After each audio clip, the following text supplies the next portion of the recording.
Hello and welcome to another episode of the Adrienne Ross Show, where sports and culture connect. Unrivaled. I did a video yesterday and it was just the 3 takeaways from the debut of Unrivaled. And I said that I would come back and I would share more details. Well, we've had the second day of Unrivaled.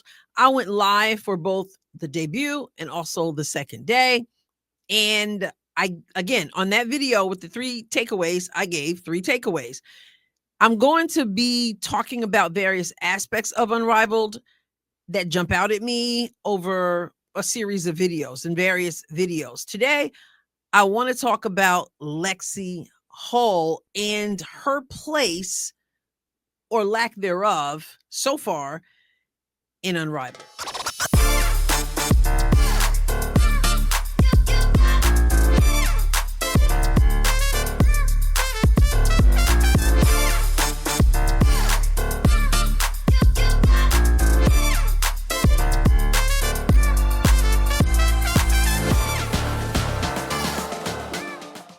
Lexie plays for the Rose BC team. That's the Rose Basketball Club. And on the roster with Lexie are Chelsea Gray, Brittany Sykes, Kalia Copper, Angel Reese, and Azure Stevens. On the first night, they played against Vinyl BC.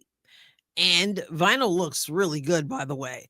Vinyl has a fever favorite, Aaliyah Boston, also Arike Gumbawale, Jordan Canada, Ray Burrell, Ryan Howard, who just balled out, and Derica Hamby. That was the first night, but that wasn't the only time we got to see the Rose team play.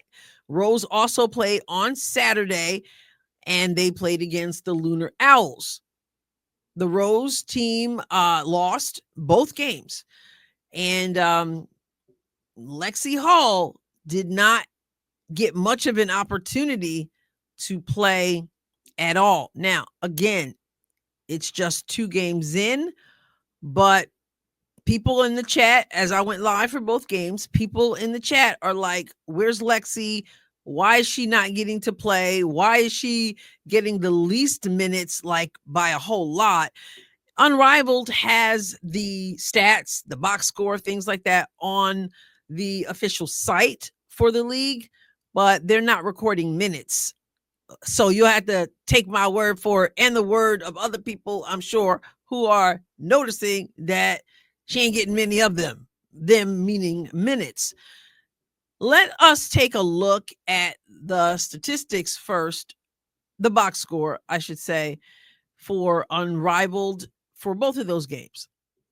There's such a dark setting background for Unrivaled, so I hope you are able to see what I see clearly. I have it pulled up here to the first game, the game on Friday night, in which Rose lost to Vinyl. And you're going to see here, Lexie Hull is at the bottom. She did not play much. She had 3 points. Here she is right here, right across here. 3 points. She shot a 3. She hit a 3. 1 for 1 from 3. 3 points. Again, she didn't play much. So, I can't say she had a whole lot of minutes and just produced 3 points. She did not have a lot of minutes. And as you can also see just quickly from the box score, the leading scorer here was Kalia Copper. She had 24. And then Chelsea Gray had 21. Then Angel Reese had 10. And Brittany Sykes had 9. Azure with 6. And Lexie Hull again with 3 points. 1 field goal. Just going down here, Ryan Howard, like I said, went all off. She had 33 points. I expected more from Arike. She had 10 points, but she wasn't even the second leading scorer. The second leading scorer was Derica Hamby with 17. And then we had Ray Burrell with 7, Aaliyah Boston with 6, Jordan Canada with 6. So that's the first game. So now let's take a look at Saturday. How did things go for Lexie Hull on Saturday, they lost again. Like I said, Rose lost again. The score was 79-70 in this game. And here, let's go down to Rose, and Lexie Hull had 0 points. Lexie Hull would have had to be a magician to score more than to score at all, because she was barely on the floor. She didn't get in the game, as I recall, at all in the second half, and briefly in the first half. She took one shot. I remember it. It wasn't like a catch and shoot. She was trying to create her own shot, similar like we've seen with the Fever, where she really doesn't get anywhere, kind of pulls back. But again, we didn't get to see what else she could do because she was riding the pine. Just so that we can know what else went down. The leading scorer here was Azrae Stevens with 17, Kalia Copper with 14, Chelsea Gray with 14, Brittany Sykes with 13, Angel Reese was 12. So we've got everybody in single digits, and Lexie Hull with 0 points and barely any playing time.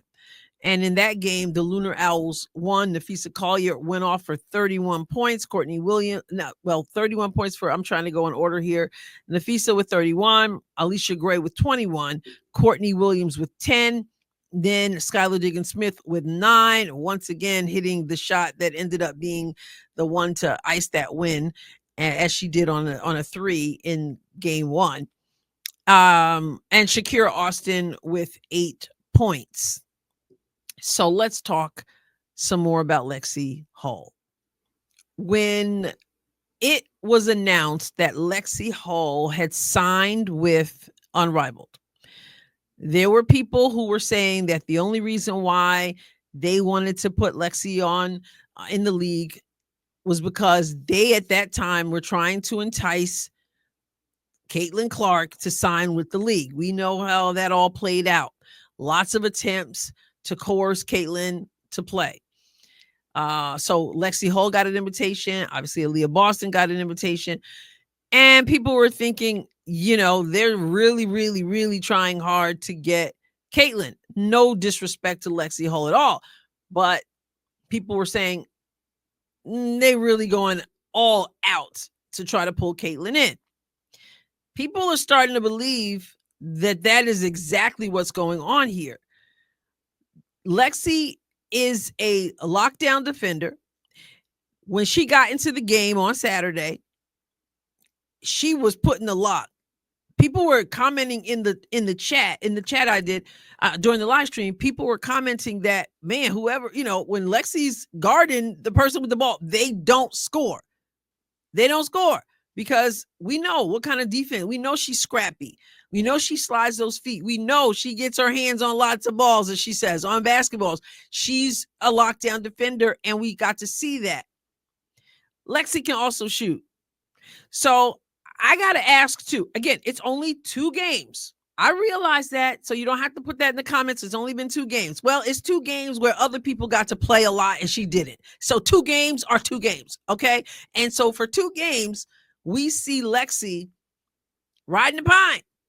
And people are saying, now we're starting to believe that our suspicions were right, that you just wanted her on here to get Caitlin on the team. I don't know. I'm not saying that's the case, but I'm saying people are starting to say that, and I'm starting to wonder too.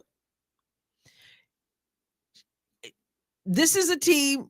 The team is not like just people who say, yo, come over here, let's play. Like, they have a coach and everything.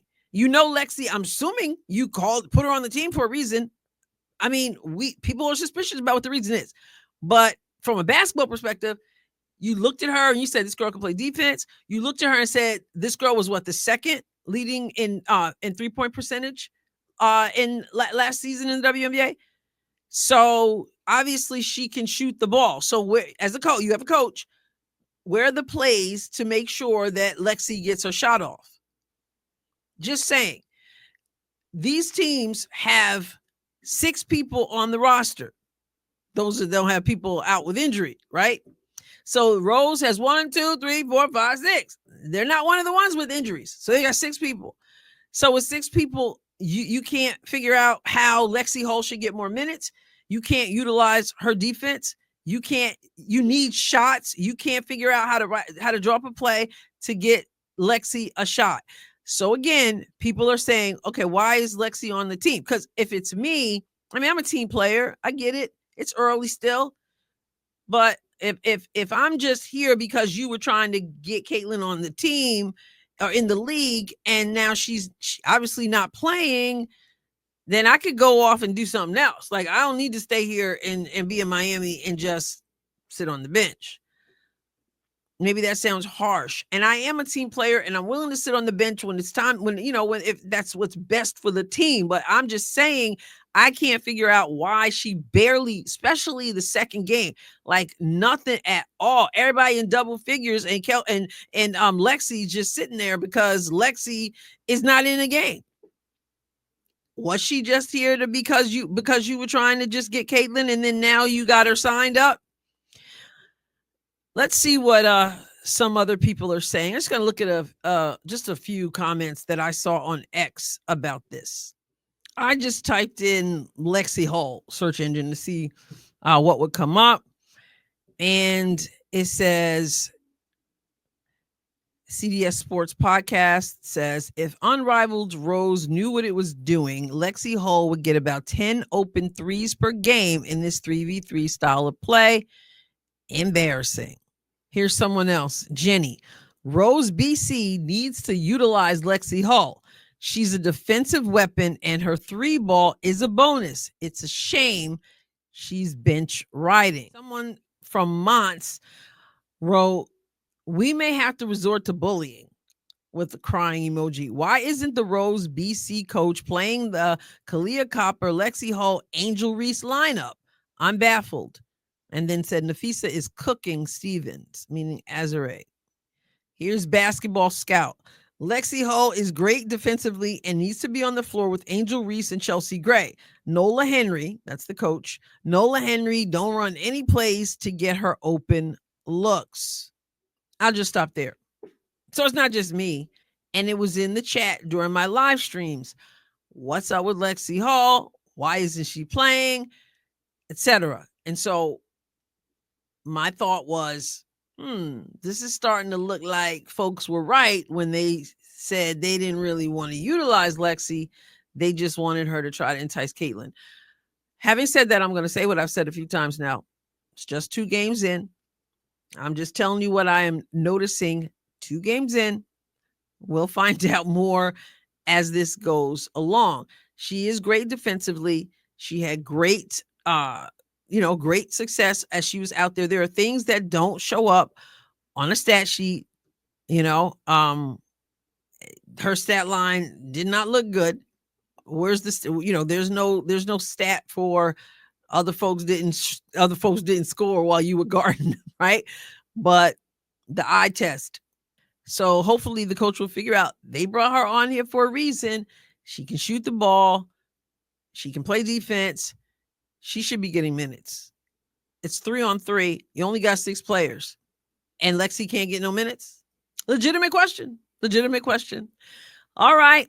You can get in the comments and tell us what you think. I will catch you next time, God willing. Subscribe to the channel if you have not done so, please. God bless you abundantly.